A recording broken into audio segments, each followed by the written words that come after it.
बच्चों, आज हम पढ़ेंगे क्लास 8 हिंदी वसंत के अंतर्गत चैप्टर नंबर 6 यह सबसे कठिन समय नहीं, जो कि एक कविता है और इसकी लिखने वाली हैं जया जादवानी। हम आपको बताएंगे पाठ का सारांश और फिर कविता में दी हुई लाइनों का भावार्थ और अंत में पाठ से संबंधित प्रश्नों के उत्तर भी। तो चलिए पढ़ते हैं कविता। नहीं है यह सबसे कठिन समय नहीं, अभी भी दबा है चिड़िया की चोंच में तिनका, और वह उड़ने की तैयारी में है, अभी भी झरती हुई पत्ती थामने को बैठा है हाथ एक। अभी भी भीड़ है स्टेशन पर, अभी भी एक रेलगाड़ी जाती है गंतव्य तक, जहां कोई कर रहा होगा प्रतीक्षा। अभी भी कहता है कोई किसी को जल्दी आ जाओ कि अब सूरज डूबने का वक्त हो गया है। अभी कहा जाता है उस कथा का आखिरी हिस्सा जो बूढ़ी नानी सुना रही सदियों से दुनिया के तमाम बच्चों को। अभी आती है एक बस अंतरिक्ष के पार की दुनिया से लाएगी बचे हुए लोगों की खबर। नहीं, यह सबसे कठिन समय नहीं। और आप देख रहे हैं बच्चों यहाँ पर इस जो है कविता की लेखिका कौन है, जया जादवानी। आइए इसके बाद यहाँ पर देखते हैं कविता का सारांश। यह सबसे कठिन समय नहीं कविता जया जादवानी जी द्वारा लिखी गई एक प्रसिद्ध कविता है। इसमें आपने मनुष्य को जीवन के कठिनतम परिस्थितियों में हार न मानने की प्रेरणा दी है। चिड़िया अपना घोंसला बनाने के लिए एक एक तिनका इकट्ठा करती रहती है, वह उड़ने की तैयारी में है। गिरते हुए पत्तों को थामने वाले हाथ अभी भी हैं। रेलवे स्टेशनों पर भीड़ है, लोगों को अपनी मंजिल तक पहुंचाने के लिए एक रेलगाड़ी अभी भी तैयार है। लोग सूर्यास्त होने पर अपने प्रियजनों का इंतजार करने के लिए अभी भी बैठे हैं कि सूरज डूबने का समय हो गया है। उनके प्रियजन घर को लौट रहे होंगे। दादी नानी आज भी अपने नाती पोते को कहानियाँ दूर देश में बसे अंतरिक्ष में बसने वालों की सुना रही हैं।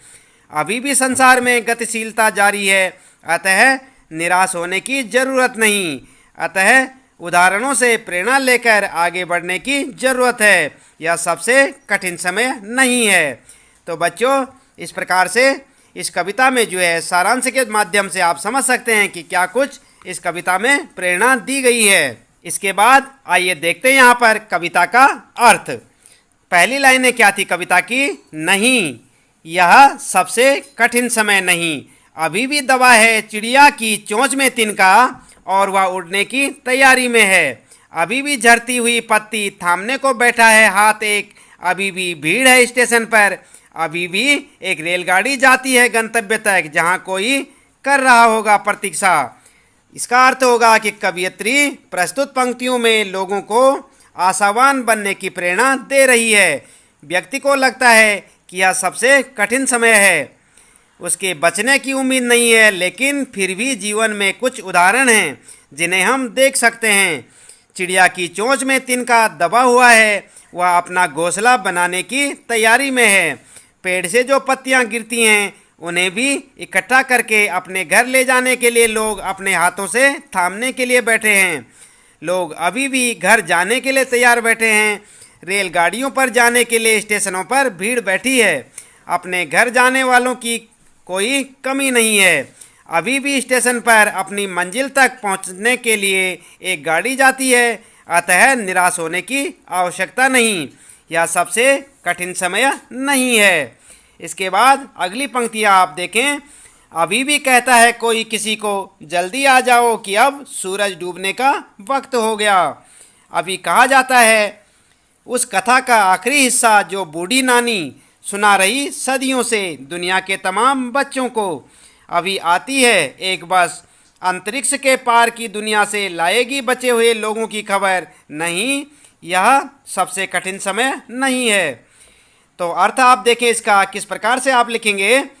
प्रस्तुत पंक्तियों में कवियत्री ने आशावादी दृष्टिकोण अपनाते हुए कहा है कि यह सबसे कठिन समय नहीं है।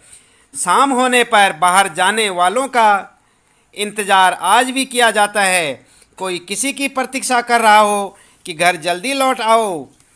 जीवन अपनी गति से ही चलता रहता है। नानी दादी आज भी पुराने ज़माने से कहानियाँ सुना रही हैं। कहानियों में अंतरिक्ष की कहानियाँ रहती हैं जो कि दूसरी दुनिया के पार की कहानियाँ लाती हैं। दूसरी दुनिया में बसे हुए लोग अभी भी धरती पर संदेश दे रहे हैं। अभी भी मानवता दूसरे ग्रहों पर बची हुई है, अतः सबसे कठिन समय नहीं है। आशा बची हुई है, निराश होने की आवश्यकता नहीं है। तो इस प्रकार से बच्चों, आपने देखा यहाँ पर हमने आपको यह सबसे कठिन समय नहीं जो पाठ है आपका कविता का, उसका भावार्थ यहाँ पर बताया और साथ में पाठ का सारांश भी। आप चाहें तो आप इसे अपनी नोटबुक में नोट भी कर सकते हैं ताकि आपको पूरा पाठ और पूरी कविता, उसका भावार्थ और सारांश अच्छे से याद भी हो जाए कि इस कविता में क्या कुछ कहा गया है। इसके बाद आइए देखते हैं अब पाठ से संबंधित प्रश्नों के उत्तर। आप भी यहाँ पर देखें और अपनी नोटबुक में नोट भी कर सकते हैं। पहला प्रश्न क्या है आपके पास? यह कठिन समय नहीं है, यह बताने के लिए कविता में कौन कौन से तर्क प्रस्तुत किए गए हैं, स्पष्ट कीजिए। तो आप उत्तर कैसे लिखेंगे और क्या लिखेंगे, आइए जानते हैं। यहाँ पर उत्तर होगा यह कठिन समय नहीं है, यह बताने के लिए कवयित्री ने निम्नलिखित तर्क दिए हैं। आप देखें इन्हें। नंबर 1 क्या तर्क दिया है? अभी भी चिड़िया चोंच में तिनका दबाए उड़ने को तैयार है क्योंकि वह नीड़ का निर्माण करना चाहती है। इसके बाद नंबर 2 तर्क क्या दिया है? एक हाथ झड़ती हुई पत्ती को सहारा देने के लिए बैठा है। इसके बाद नंबर 3 पॉइंट जो है आपके लिए, अभी भी एक रेलगाड़ी गंतव्य अर्थात पहुंचने वाले स्थान तक जाती है। इसके बाद अगला चौथा पॉइंट आपके लिए, नानी की कथा का आखिरी हिस्सा बाकी है। इसके बाद 5वां तर्क है, अभी भी एक बस अंतरिक्ष के पार की दुनिया से बचे हुए लोगों की खबर लाएगी। और अगला पॉइंट आपके लिए, अभी भी कोई किसी को कहता है कि जल्दी आ जाओ, सूरज डूबने का समय हो चला है। इसके बाद यहाँ पर देखें दूसरा प्रश्न आपके लिए, चिड़िया चोंच में तिनका दबाकर उड़ने की तैयारी में क्यों है, वह तिनकों का क्या करती होगी, लिखिए। तो आप क्या लिखेंगे इसका उत्तर, आइए जानते हैं। तो बच्चों आप ध्यान दें, यहाँ पर उत्तर होगा आपका, चिड़िया अपनी चोंच में तिनका दबाकर उड़ने की तैयारी में है क्योंकि सूरज डूबने का समय हो चुका है। उसके डूबने से पहले चिड़िया अपने लिए घोंसला बनाना चाहती है। वह तिनकों से अपने लिए घोंसला तैयार कर उसमें अपने बच्चों के साथ चैन से रहेगी। उसका बनाया घोंसला उसके परिवार को सुरक्षा प्रदान करता है। इस प्रकार से आप दूसरे प्रश्न का उत्तर लिखेंगे। कविता में तीसरा प्रश्न है कि कविता में कई बार अभी भी का प्रयोग करते बातें रखी गई हैं। अभी भी का प्रयोग करते हुए 3 वाक्य बनाइए और देखिए। उसने लगातार निरंतर बिना रुके चलने वाले किसी कार्य का भाव निकल रहा है या नहीं। तो आप कैसे उत्तर लिखेंगे? आपका उत्तर होगा नंबर 1, मुझे अभी भी सिर दर्द है। नंबर 2, गांव में अभी भी बच्चे कई मील पैदल चलकर स्कूल जाते हैं। और नंबर 3, हम अभी भी अंग्रेजी सीख रहे हैं। तीनों वाक्यों में निरंतरता का भाव निकल रहा है। इस प्रकार से आप तीसरे प्रश्न का उत्तर लिखेंगे। इसके बाद बच्चों यहाँ पर जो चौथा प्रश्न आपके लिए, आप ध्यान दें, यहाँ पर नहीं और अभी भी को एक साथ प्रयोग करके 3 वाक्य लिखिए और देखिए नहीं अभी भी के पीछे कौन कौन से भाव छिपे हो सकते हैं। आपका उत्तर होगा नहीं। फर्स्ट लिखें आप, नहीं मेरी परीक्षा की तैयारी अभी भी कम है। सेकंड वाला, नहीं इमारत का निर्माण अभी भी नहीं हुआ है। और थर्ड वाला लिखेंगे, नहीं मेहमानों के आने में अभी भी देर है। अभी भी निरंतर चलने वाली प्रक्रिया का बोध कराता है और नहीं से कार्य के न होने का पता चलता है। इस प्रकार से आप चौथे प्रश्न का उत्तर लिख सकते हैं। इसके बाद आइए जानते हैं यहाँ पर 5वां प्रश्न जो आपके लिए है। 5वां प्रश्न क्या होगा? आप जब भी घर से स्कूल जाते हैं कोई आपकी प्रतीक्षा कर रहा होता है। सूरज डूबने के समय भी आपको खेल के मैदान से घर लौट चलने की सूचना देता है कि घर में कोई आपकी प्रतीक्षा कर रहा है। प्रतीक्षा करने वाले व्यक्ति के विषय में आप क्या सोचते हैं? अपने विचार लिखिए। तो आप क्या लिखेंगे? उत्तर उत्तर होगा आपका प्रतीक्षा करने वाले व्यक्ति हमारे प्रियजन ही हो सकते हैं। मेरे तो दिन की शुरुआत और अंत माँ के प्यार से ही होता है।